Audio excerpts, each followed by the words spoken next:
Hi, I'm Jim Tulin, President and COO of Oxford Hounds. Animals and their well-being have always been extremely important to me and my family, which is why when we founded Oxford Hounds, we also founded our charitable organization, Helping Hounds.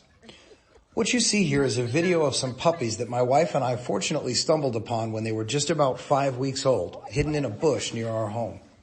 We were able to get them to a vet, eventually to a local shelter so that they could get healthy.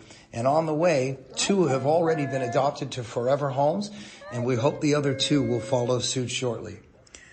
A portion of all of our personal earnings at Oxford Hounds goes to Helping Hounds to help support efforts like these for these puppies that you see before you.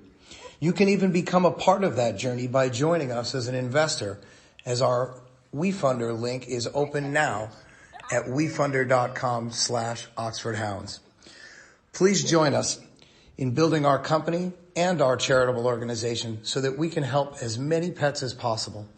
Thank you and have a great day.